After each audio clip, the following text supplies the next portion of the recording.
but he and Hannah are hidden.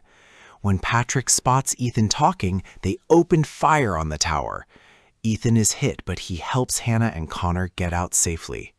Jack and Patrick split up, with Jack coming across Allison again. They shoot at each other, but Allison succeeds in hitting Jack. She approaches him to finish him with a shot to the head. She then goes to be with Ethan up in the tower. The fire is now raging out of control and leaves Hannah and Connor with little escape options. As she is telling him what to do to get to safety, they are found by Patrick. Connor hides while Hannah attempts to fight Patrick, but he starts beating her down. Connor comes out so that Patrick will not hurt Hannah, but as Patrick approaches the boy, Hannah swings at him with a pickaxe and wounds him severely enough to bring him down.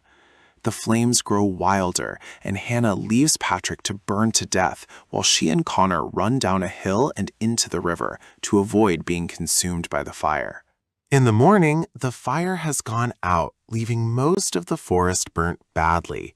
Ethan has died from his wounds, but some of the other smoke jumpers recover Hannah, Connor, and Allison.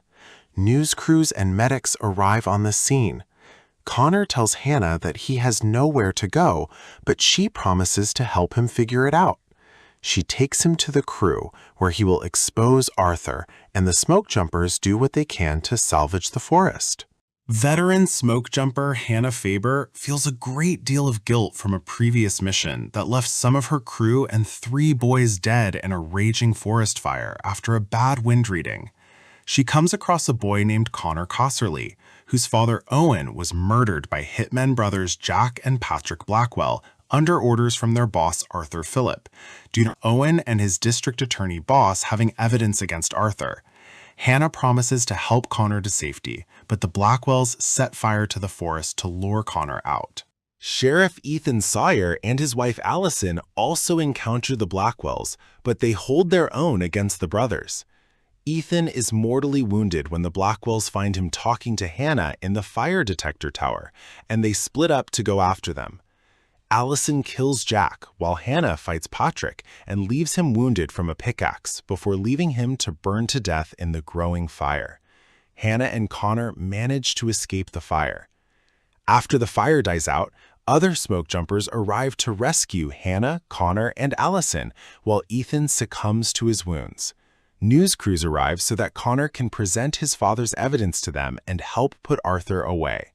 Hannah also promises to help Connor however She began acting in the early 1990s, but her breakthrough came with powerful performances that showcased her emotional range.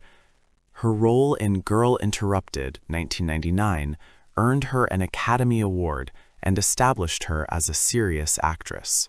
Angelina is also widely known for her humanitarian work.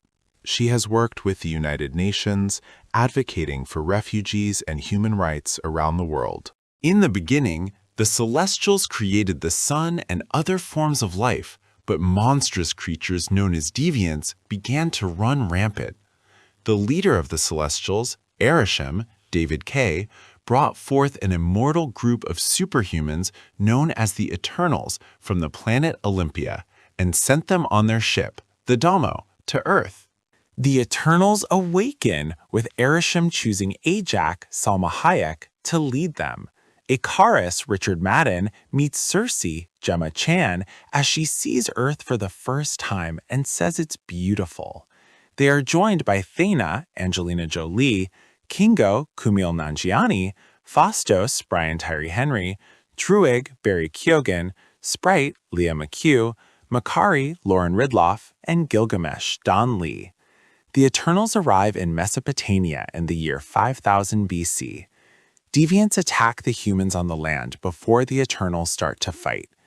Thena wields her spear, Kingo fires energy blasts from his hands, Makari uses her super speed to attack, and Sprite casts illusions. Druig also manipulates the minds of the inhabitants to try and fight. After fending off Jump to London in the present day, where Circe now lives. She goes to class where she is supposed to be giving a lesson, and she finds her boyfriend Dane Whitman, Kit Harington, filling in for her until she arrives. The lecture is interrupted by a large earthquake.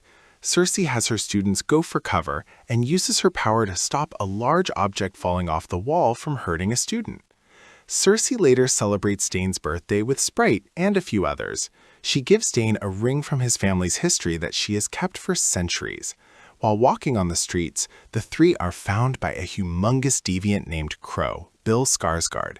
Sprite casts an illusion to hide them from it, but the deviant is able to spot them and goes after them, even though deviants generally attack humans and not Eternals. Cersei and Sprite ready themselves for a fight before a Cars flies in and fires his laser eyes at the beast. Cersei uses her power to turn a runaway bus into rose petals. The Eternals see that Crow is also able to heal itself. Cersei comes clean to Dane about her life as an Eternal and what their purpose has been. He asks her why they never helped during the Great Wars or when Thanos attacked, and she explains that they were instructed to never interfere in the orders of mankind, so as to not hinder their development as a society.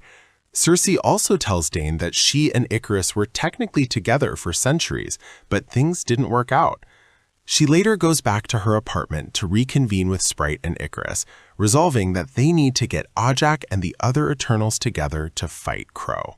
Flashback to 575 BC in Babylon. After an intense battle with some deviants, Ajak forms a link to speak with Arishem. She expresses respect for his grand plan, but appears to have a slight objection as it pertains to the people of Earth. Arishem tells her not to get attached to them and to follow through with the plan. Ajak goes back to the lair where Phastos is developing a steam engine to provide for mankind. The Eternals live among society openly, with Sprite using her powers to entertain children with stories that come to life through her illusions. Meanwhile, Icarus's feelings for Cersei have been growing over time. He admits his love to her, which she reciprocates. They make love outside at night and are seen married later during the age of the Gupta Empire, with all of the other Eternals there for them. Back in the present, Cersei, Sprite, and Icarus travel to South Dakota to Ajak's ranch, only to find her dead outside her home, killed by Crow.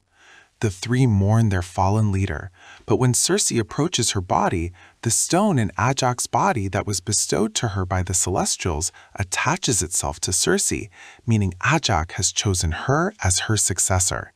Cersei briefly catches a glimpse of Arishem before she loses sight of him. Flashback 1521 AD, Tenochtitlan. In the midst of a fierce battle, Thena finds herself overcome by Maud Wyrie, a result of her past memories collapsing in on themselves and driving her insane. She attacks her comrades and nearly kills them before they subdue her. Thena awakens with little memory of the incident. Although Ajak proposes that they go to the Damo and uses the available resources to help Thena, Makari argues that she wouldn't really even be Thena after the procedure due to it potentially erasing aspects of her as they already love her. Drew questions Ajak's leadership, as he has long been angry that he cannot use his power to help mankind stop their battles, but knows he cannot intervene. Ajak decides that since the Deviants have been driven out and staying together would be dangerous, they should all split up and live in the world among the mortals. Gilgamesh agrees to look after Thena and make sure she doesn't hurt herself or anybody else. Present, Mumbai. Cersei, Sprite, and Icarus travel to find Kingo, now a famed Bollywood superstar who has pretended to be his own descendant for the last few decades to maintain an acting legacy. His valet, Karun, Harish Patel, knows his secret and has been working with him for over 50 years. The three break the news of Ajak's death to him and the threat of the Deviants. Karun encourages Kingo to join his friends on their mission to round up the others, and Karun is even more than willing to join them. They travel in his private jet to Australia, where Sprite expresses annoyance at Kingo for abandoning her a while back for his new famous lifestyle. In Australia, the team locates Thena and Gilgamesh in their private location. Thena almost has another lapse where she tries to attack her family, but Gil is able to talk her down with help from Sprite. He cooks them dinner before they take the time to mourn Ajak. Later, Cersei tells Gilgamesh about her new burden as leader and how she cannot figure out how to link herself to speak with Arishem. After relaxing herself, she is able to speak to the great celestial leader. He tells her that the emergence is happening, and he explains the true purpose of the Eternals. They were sent to bring forth the birth of the celestial Tiamat, as new celestials come about every few millennia, and they have done this process on other planets before Earth. They come about